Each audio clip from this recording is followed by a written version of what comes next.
Hello, my name is Mini Sethi. Today I am going to discuss about substance theory of wages. अब substance theory of wages basically ये बात करती है कि आपको जो employees है उनको जो wage rate देना चाहिए वो substance level के बराबर देना चाहिए। क्या बोलते हैं employees को जो wage rate देना चाहिए वो substance level के बराबर देना चाहिए। अब substance level के बराबर wage rate देने का क्या मतलब है कि आपको employees को इतना ही पे करना चाहिए जिससे वो अपना गुजारा कर ले और अपनी फैमिली का गुजारा कर ले। अपना गुजारा और अपनी फैमिली का गुजारा करने से मतलब है कि आपको लेबर को इतना ही पे करना चाहिए जिससे उनकी बेसिक नीड पूरी हो जाए। बेसिक नीड का मतलब फूड, शेल्टर एंड क्लोथिंग। ये थ्योरी क्या बोलती है कि आपको लेबर को इतना ही पे करना चाहिए जिससे वो अपना और अपनी फैमिली का गुजारा कर सके। मीन्स आपको लेबर को इतना ही पे करना चाहिए जिससे उनकी बेसिक नीड पूरी हो जाए। बेसिक नीड कौन-कौन सी? उनकी क्लोथिंग की नीड हो गई या फूड की नीड होगी, शेल्टर की नीड होगी। ठीक है? यहाँ तक समझ में आता है? ये थ्योरी क्या बोलती है कि आपको लेबर को बस इतना पे करना है जिससे उनकी बेसिक नीड पूरी हो जाए, जिससे वो अपना गुजारा कर ले बस। ठीक है? अब क्या है, अगर अगर हम सब्सटेंस लेवल से ज्यादा पे कर देंगे तो क्या होगा? ठीक है, यहाँ पे देखिए ये इंपॉर्टेंट है। अब अगर मान लीजिए ये सब्सटेंस लेवल है, ठीक है, ये क्या है? सब्सटेंस लेवल है।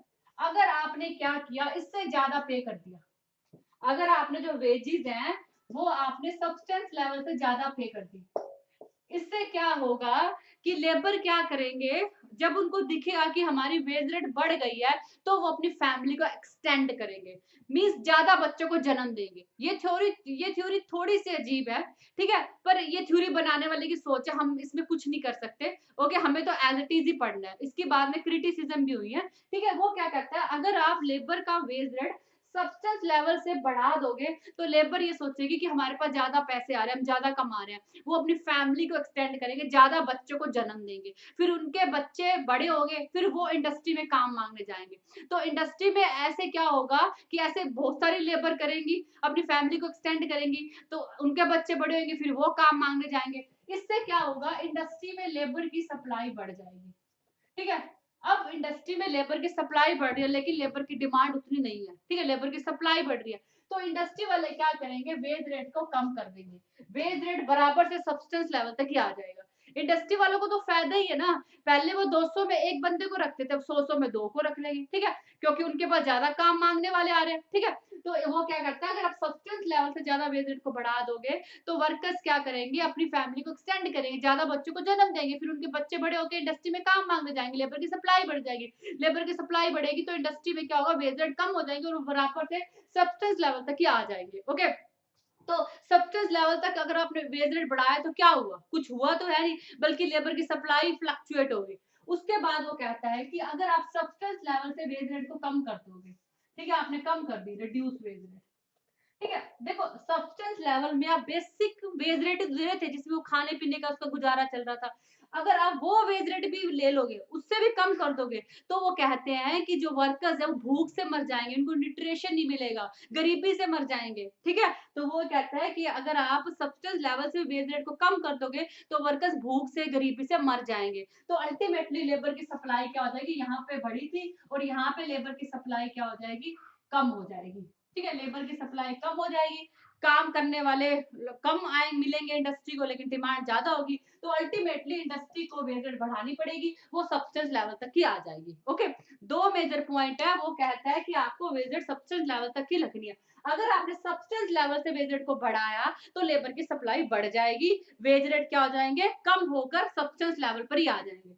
दूसरी तरफ अगर आपने सब्सटेंस लेवल से वेज रेट को कम किया तो लेबर की सप्लाई कम हो जाएगी, जिससे वेज रेट बढ़ के अल्टीमेटली सब्सटेंस लेवल तक ही आ जाएगी। तो वो कहता है कि पहले से ही आप वेज रेट सब्सटेंस लेवल पर ही रखो, उससे बढ़ाओ या घटाओ मत। ठीक है, अल्टीमेटली तो वो क्या कहते हैं, इससे क्या हो रहा है, सब्सटेंस लेवल से अगर वेज रेट बढ़ा रहे हो तो कम कर रहे हो, तो हो तो कुछ नहीं रहा, वेज रेट तो अपने सब्सटेंस लेवल पे ही आ रही है, लेकिन लेबर की सप्लाई फ्लक्चुएट कर रही है। ओके, इसलिए वो क्या कहता है कि जो वेज रेट है आप सब्सटेंस लेवल तक ही रखो। ओके, इसी बात को हम एक डायग्राम के थ्रू भी समझ लेते हैं।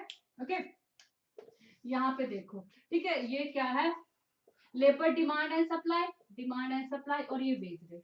ठीक है, ये ओ डब्ल्यू वेज रेट है ना, ये जो ओ डब्ल्यू वेज रेट है ये सब्सटेंस वेज रेट है। ठीक है, इस वेज रेट से आप थोड़ी सी वेज रेट बढ़ाओगे या कम करोगे तो लेबर की सप्लाई में बहुत ज्यादा चेंज होगी, लेबर की सप्लाई बहुत ज्यादा फ्लक्चुएट करेगी, इसलिए ओडब्ल्यू वेज रेट से आप ना लेबर को ओडब्ल्यू वेज रेट से ना आप वेज रेट बढ़ा सकते हो ना घटा सकते हो, क्योंकि जो लेबर की सप्लाई है वो क्या परफेक्टली इलास्टिक है, लेबर की सप्लाई क्या है परफेक्टली इलास्टिक है, इसलिए आप ओडब्ल्यू वेज रेट से ना वेज रेट को बढ़ा सकते हो ना कम कर सकते हो, क्योंकि इससे क्या होगा अगर आप थोड़ा सा भी वेज रेट को बढ़ाओगे या कम करोगे लेबर की सप्लाई में बहुत ज्यादा चेंज होंगे, वो बहुत ज्यादा फ्लक्चुएट करेगी। ओके, लेकिन ओडब्ल्यू वेज रेट पे आप डिमांड बढ़ा सकते हो। ओके, देखो डिमांड क्या होती है, इंडस्ट्री जो डिमांड करती है, इंडस्ट्री को जो लोग चाहिए होते हैं, ठीक है, और लेबर सप्लाई जो अवेलेबल होता है, जो काम करना चाहते हैं, वो कहता है इस लेवल पे अगर आपने ओडब्ल्यू लेवल पे अगर आपने वेज रेट को बढ़ाया तो लेबर की सप्लाई बहुत ज्यादा फ्लक्चुएट करेगी, इसलिए ओडब्ल्यू लेवल या सब्सटेंट वेज रेट आप इससे ज्यादा आपको नहीं बढ़ानी चाहिए, लेकिन आप लेबर की डिमांड को बढ़ा सकते हो। ओडब्ल्यू पे आपको लेबर की सप्लाई नहीं बढ़ानी है, सॉरी, ओडब्ल्यू वेज रेट से आपको वेज रेट नहीं बढ़ाना है, क्योंकि इससे लेबर की सप्लाई फ्लक्चुएट करेगी, लेकिन आप डिमांड को बढ़ा सकते हो। ठीक है, ये आपकी सब्सटेंस थ्योरी कहती है। आई थिंक आपको समझ में आएगा। Thank you.